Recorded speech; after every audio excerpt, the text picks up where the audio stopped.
When we first introduced the idea of stoichiometry, we introduced the fact that we can convert between moles of one compound and moles of another compound using the stoichiometric coefficients from a balanced chemical reaction, right? And we said that this reaction right here, this conversion represents the central conversion in chemistry and stoichiometry. And the reason it's central is that whenever we're talking about chemical reactions, we need to think about the moles of a compound that allow us to understand how many moles of another compound will be used or consumed.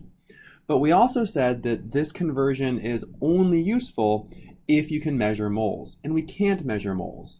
So we talked about how you can measure the mass of something. So you can measure the grams of a compound and convert that to moles of that compound using the molar mass. And then once you convert the moles of that compound to the moles of something else, you can then convert that to the mass of compound B using the molar mass of that compound, right? So this is kind of like the standard sequence of conversions if you measure the mass of a compound and you want to figure out how much of another compound you can make in a reaction. Okay, so we're going to apply this idea to our new concept of limiting reactants.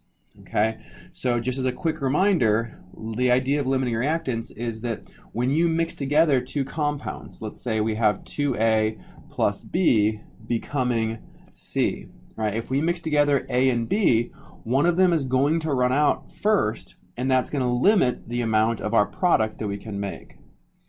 Okay, we approach this from the idea of moles up to this point. Well, now we're going to apply this second conversion of using the molar mass to convert from a measurable property of grams of a compound and then figure out how much of a product we can make. Okay, so let's use an interesting reaction. Let's choose, so this is glucose, C6H12O6. This is the formula for glucose, okay? So glucose, we'll say, is aqueous.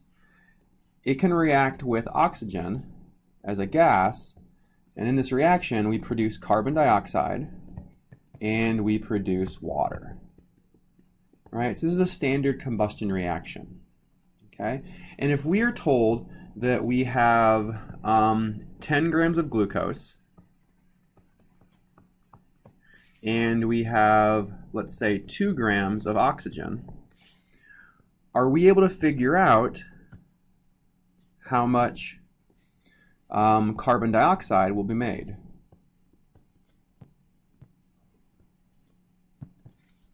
Okay, so first things first, we recognize that we are told the mass of two different reactants, meaning that one of these are going to be the limiting reactant.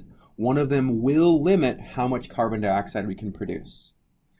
Okay, so to figure out how much CO2 we can produce, we're going to need to figure out how many moles of our reactants that we have, and then we're going to need to use the stoichiometric coefficients from a balanced reaction to convert to moles of CO2, which means we need to balance this.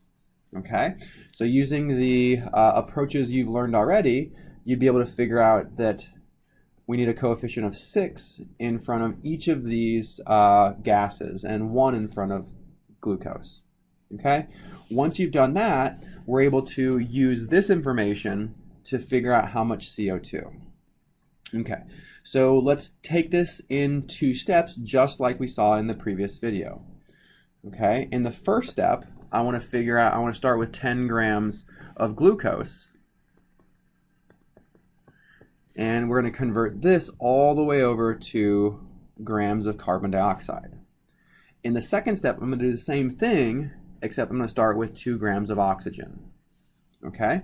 So the first thing we need to do is figure out the molar mass of glucose, because we want to cancel out grams of glucose so we can get to moles. Okay, and if you plug this into your calculator, you'll see there's 180.18 grams of glucose in 1 mole. The second step is to go ahead and convert moles of glucose into moles of carbon dioxide. And we can do this using our coefficients from our balanced reaction. 1 mole of glucose gives us 6 moles of carbon dioxide. And finally, we can convert moles of carbon dioxide to grams of carbon dioxide. So for every 1 mole, there's 44.01 grams. Just to verify, grams of glucose cancel, moles of glucose cancel, and moles of carbon dioxide cancel, leaving us with grams of carbon dioxide. And putting this in your calculator, you'll see that we can create 14.66 grams of carbon dioxide if all 10 grams of glucose is consumed. We don't know yet if this is the amount of carbon dioxide we make because oxygen might be our limiting reactant. So we're going to repeat this process, except this time we're going to use 2 grams of oxygen as our starting point. So 32 grams of oxygen in 1 mole. We now convert to moles. This is moles of oxygen. We now convert moles of oxygen into moles of carbon dioxide. And if we scroll up here, we see that for every 6 moles of oxygen, we make 6 moles of CO2. So 6 and 6. And finally, for every 1 mole of CO2, there's 44.01 grams of CO2. So we'll verify that everything cancels. Grams of oxygen cancel, moles of oxygen cancel, moles of carbon dioxide, leaving us with grams of CO2. And putting this into your calculator gives 2.75 grams of carbon dioxide. Okay, so what we want to do is compare these two values. If we use up all of our glucose, we can make 14.66 grams of CO2. If we use up all of our oxygen, we can make 2.75 grams of CO2. So this is the smaller number. This is the max amount we can make. So we cannot make 14.66 grams, we can only make 2.75 grams. So if we mix together 2 grams of oxygen and 10 grams of glucose, we will make 2.75 grams of carbon dioxide. Since oxygen was our limiting reactant, this is our limiting reactant, then oxygen is completely consumed and we would have some of our glucose left over, and you can figure that out using the approach we learned in the previous video.